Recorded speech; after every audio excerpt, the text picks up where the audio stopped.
더불어민주당은 지난 4월 30일 이진숙 방송통신위원장에 대해 국가공무원법과 공직선거법 위반 혐의로 영등포 경찰서에 고발했다. 보궐선거를 앞두고 정치적 중립성과 품위 의무를 정면으로 위반한 행위에 대해 철저한 수사를 촉구하기 위함이다. 그런데 수사당국은 어찌된 영문인지 봐주기 수사로 부진함이 도를 넘어섰고 국민들은 이진숙 방송통신위원장의 서열이 윤석열 부부보다 더 높은 것인지 의아해하고 있다. 네, 오대영 라이브의 간판 코너 단도직입을 시작하겠습니다. 이진숙 방송통신위원장의 논란 계속되고 있습니다. 이 문제를 계속해서 문제 제기를 하고 있는 대표적인 의원입니다. 국회 과방위원 또 민주당 원내 부대표를 맡고 있습니다. 이훈기 의원입니다. 어서 오세요. 반갑습니다. 예, 반갑습니다. 지난 4월에 민주당이 이진숙 위원장 고발했잖아요. 예. 그 수사 어떻게 되고 있습니까? 지금 수사가 지지부진하죠. 그러니까 저희가 이제 공무원법 위반하고 공직선거법 위반으로 고발을 했는데 그 후에 수사가 전혀 안 이루어지고 얼마 전에 이제 감사원 감사 결과가 나왔는데 감사원 결과도 사실 주의 수준이 아주 낮은 단계 결과가 나왔어요. 그래서 저희가 엊그제 기자회견을 하면서 좀 철저한 수사를 다시 촉구했습니다. 수사를 어디에 고발하셨나요? 영등포 경찰서. 영등포 경찰서요. 지금 지지부진하다. 그렇습니다. 봐주기 수사라고도 의심을 하고 계세요? 그렇게 볼 수밖에 없고요. 그러니까 이게 이제 먼저 정권에서 저희가 이제 고발을 했고 그 당시만 해도 뭐 어제 이제 윤석열 대통령이 구속됐지만 이진숙 위원장의 행태를 보면 그 얼마 전에도 이제 국회에 오면 상당히 당당해요. 당당하고 저희가 볼 때는 고위 공직자로서 기본적인 소양이나 양식이 안 돼 있고 그리고 방송통신위원장은 국무위원은 아니지만 장관급에 그리고 방송의 독립성과 공공성을 지켜야 하는 아주 중요한 자리인데 뭐 보수 유튜브에 가서 뭐 그것도 탄핵 소추 중에 발언을 했다든가 보면 상상을 초월하는 분이에요. 예. 그건 개인 캐릭터의 문제인 거예요? 아니면 뭔가 뭐 작심하고 그렇게 하는 거라고 보세요? 저희가 이제 작년 7월 달에 이례적으로 인사청문회를 이진숙 위원장에 대해서 3일을 했어요. 원래 하루 하려고 그러다 하루 늘어나고 또 하루 늘어 3일을 했는데도 더 모자랄 정도였어요. 3일이. 그러면서 제가 느낀 게 뭐냐면 이분은 공직 생활을 하면 절대 안 되겠다. 그래갖고 제가 그때 그 7가지 그러니까 부적격 사유 7가지를 제가 그때 이제 마지막 날 세 번째 날 7가지 사유를 제가 이진숙 위원장한테 들면서 그 공직자를 하면 안 되겠다 스스로 이 시점에서 사퇴를 해라 제가 그렇게 얘기를 했어요.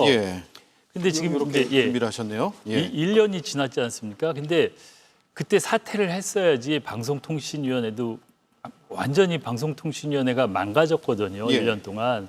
그런 불행한 일이 생겼고 본인도 그때 사퇴를 했으면 좋지 않았을까 뭐 그런 생각이 들어요. 이거 다 인사청문회에서 당시에 문제 제기됐던 공식적으로 내용이죠? 마지막 날 제가 3일 청문회를 해보니까 이런 7가지 사유로 당신은 부적격자다. 그냥 사퇴하는 게 어떻겠냐 이제 제가 이제 말씀을 드렸는데 뭐 사퇴를 안 했죠. 그리고 여기까지 온 거죠.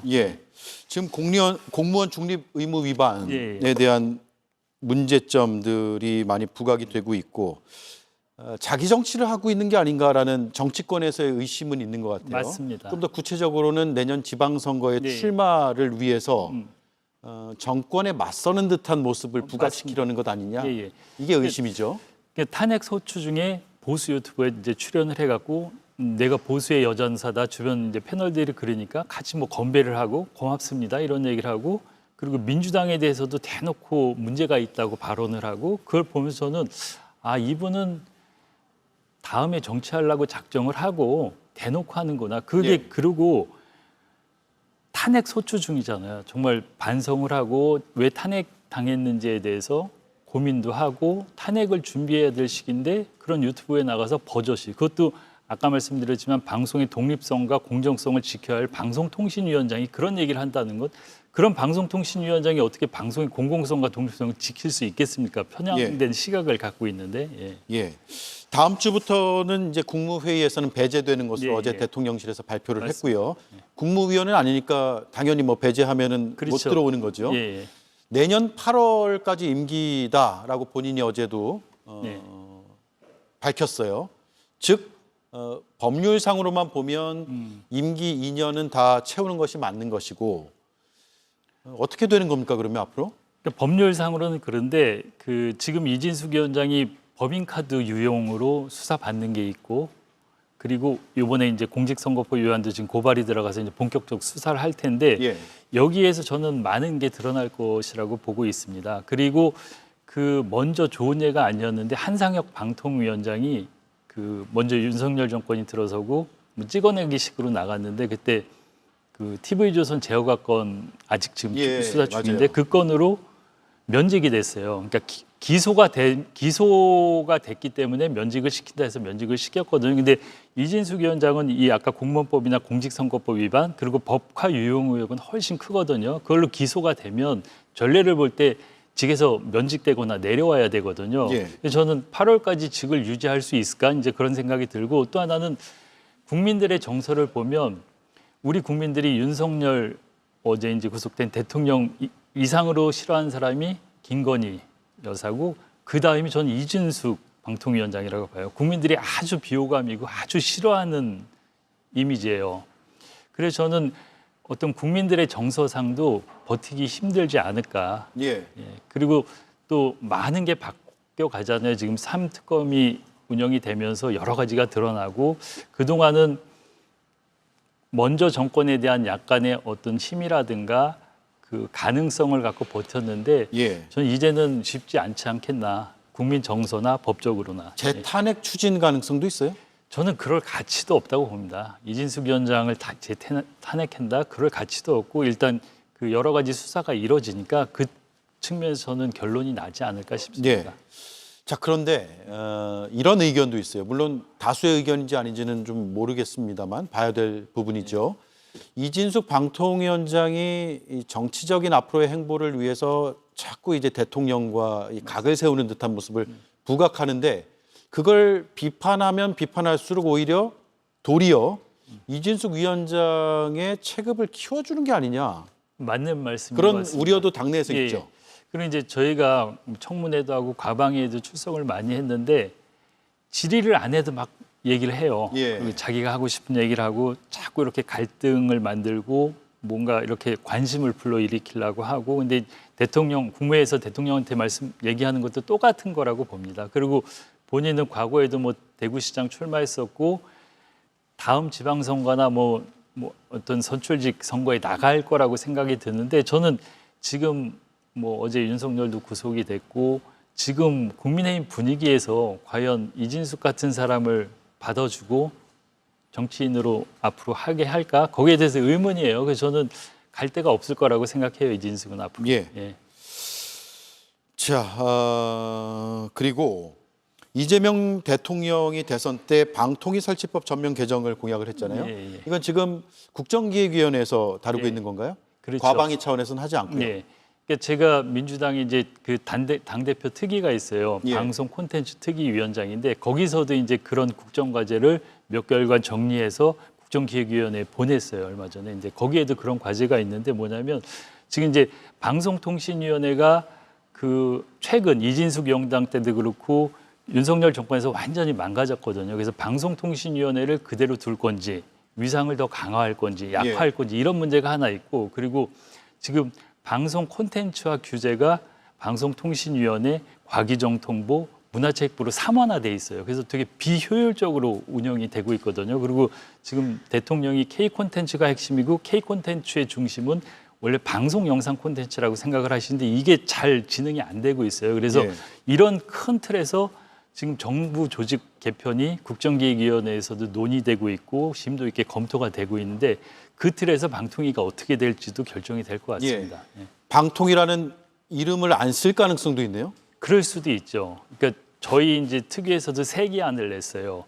그 아까 얘기한 그 콘텐츠 기능을 3개 부서에 흩어진 걸 하나로 묶어서 독임제 기구를 만들고 독립적인 방송통신위원회 같은 기구를 하나 만드는 거 그리고 또 하나는 그 3개를 묶어서 독임제 기구를 만들고 독임제 기구 안에 작은 위원회를 하나 만드는 것 그리고 기존의 방송통신위원회를 강화하는 그렇게 3가지 안을 냈거든요. 근데 그거는 국정기획위원회에서 더 검토를 하고 또 최고 정책 의사결정권자가 결정할 문제라고 생각을 합니다. 예.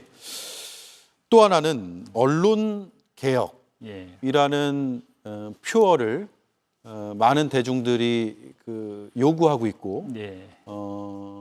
바라는 분도 있습니다. 이 언론 개혁을 어떻게 할 것이냐, 이게 핵심이 뭐냐에 대해서는 또 딱 손에 잡히지 않는 경우도 있어요. 어떻게 그림을 생각하고 계세요? 물론 그대로 된다는 보장은 없겠지만. 그동안 이제 뭐 우리 사회 큰 개혁이 뭐 검찰 개혁, 언론 개혁 이렇게 몇 개가 있잖아요. 근데 언론 개혁은 일단 언론 개혁이 이런 말이 꽤 오랫동안 지속되면서 거기에 핵심은 공영방송 예. 개혁이었어요. 물론 여러 가지 방송이 있지만 일단 가장 중요하고 기본적인 공영방송을 개혁하고 그 힘으로 모든 개혁을 이뤄내겠다 이런 측면이고, 그래서 이제 얼마 전에 저희 과방위 상임위에서 방송 3법을 통과시켰습니다. 네. 근데 그 방송 3법이 왜 중요하냐면 기존의 정권의 도구로 사용했던 공영방송을 국민들에게 돌려드린다는 거거든요. 그러니까 정권이 공영방송을 이용하지 않고 국민들에 의해서 공영방송이 운영되고 국민들이 뽑은 사장이 독립적으로 예. 공영방송을 운영하게 하자는 게 그 방송 3법의 목적이고, 그래서 이제 첫째로 방송의 정치적 독립성. 그동안은 이제 방송통신위원회에서 그 방송사 공영방송 이사를 뽑고 그 이사가 그냥 법에도 없지만 여야가 대충 이렇게 구도를 나눠 갖고 임명하고 그리고 정권을 잡은 쪽에서 가장 유리하게 이용할 수가 있었거든요. 근데 이번에는 그 정치권에서는 한 3분의 1, 한 40% 정도 추천을 하고 나머지 이제 뭐 학계라든가 그 방송 종사자, 시민사회. 그리고 시청자, 시민사회 이런 예. 데서 이사를 추천하게 돼 있고, 그래서 정치적 후견주의, 정치적 영향력을 좀 많이 배제한 게 이번 방송법의 특징이고요. 그리고 또 하나는 국민 100명이 국민 사장 추천단에 이제 그러니까 여론조사 기관에서 국민들 100명을 무작위로 이제 이렇게 뽑아갖고 그분들이 사장을 선임합니다. 그래서 사장을 2배수, 3배수로 그분들이 만들면 그 2배수, 3배수를 이사분들이 5분의 3의 특별 다수제를 활용해서 또 한 번 거르고, 그리고 특별 다수제가 안 되면 결선 투표를 하고, 그래서 2중, 3중에 투명하고 공정한 장치를 통해서 공영방송의 사장을 뽑고, 그러면 이런 사장은 정치권에 휘둘리지가 않겠죠. 예. 그런 사장이 정말 국민들을 대신해서 독립적으로 공영방송을 운영하고, 공영방송이 이렇게 자리를 잡으면 다른 방송들도 좀 같이 좀 공정해지고 더 국민들 편에 서지 않을까, 이게 예. 핵심입니다. 예, 네. 공영방송을 운영하는 뭐랄까요, 리더들을 여러 단계를 거쳐서 예, 예. 다양한 주체들이 걸러내서 고를 수 있게 예, 하겠다. 예, 이게 맞습니다. 취지네요. 예. 자, 그리고 한 1분 30초 남았네요. 제가 인터뷰 준비하면서 보니까 그 SKT 예. 유심 해킹 사태와 관련해서 이게 사실은 위약금 면제를 안 해준다고 했었잖아요. 맞습니다. 예. 근데 위약금 면제를 한다고 이제 바뀌었잖아요. 예, 예. 그걸 이끌어내셨다면서요? 예, 제가 이제 과방위원 중에 가장 이 건에 이제 집중해서 했는데, 처음에 이제 청문회도 2번 하고 여러 가지 상황이 있었는데 이게 이용약관상 귀책 사유가 인정이 되는데 귀책 사유에 대해서 법적 다툼이 있었어요. 예, 저희 끊임없이 이제 청문회에서 요청을 했고, 제가 최태원 사장 면담도 했고 신청했고 여러 가지 과정을 거치면서 결국은 지난주에 정통부에서 귀책 사유가 인정돼서 위약금 면제해야 된다고 발표를 했고, SK에서 이걸 받아갖고 우리가 위약금을 면제하겠다고 했어요. 그래서 그리고 이게 첫 사례예요. 상당히 큰 성과고, SKT는 이 위약금 면제하고 여러 가지 조치를 한 1조 원 정도를 더 부담하게 됐는데, SKT가 지난해 영업이익이 1조 8천억이에요. 그리고 올해도 1분기에 5,600억, 2분기에도 5천억 넘는 영업이익을 냈는데, 1위 통신사로서 모든 국민이 불안해하는 이런 통신사고를 냈으면 당연히 사회적으로 그런 대가를 치르고 다시 신뢰를 회복해야 된다고 생각을 합니다. 예. 지금부터 해약하는 분들은 당연히 위약금 안 내실 거고요. 이전에 해약했던 분들도 위약금 이제 해킹 사태가 4월 18일에 나는데 네. 그 이후에 해약한 분들은 위약금 자기가 냈던 걸 다시 돌려받을 수 있게 역할을 하셨네요. 예. 알겠습니다. 그리고 또 SKT가 이제 이런 다른 분들한테도 해서 뭐 통신 요금도 할인해주고 여러 가지 이제 신뢰 회복의 조치를 취하고 있더라고요. 네, 과방위가 지금 우리가 방통위가 워낙에 큰 이슈여서 그런데 통신 부분도 맞습니다. 다뤄야 되는 아주 중요한 분야입니다. 잘 들었습니다. 고맙습니다. 예, 감사합니다. 네, 지금까지 과방위원이고 원내 부대표인 이웅기 더불어민주당 의원이었습니다.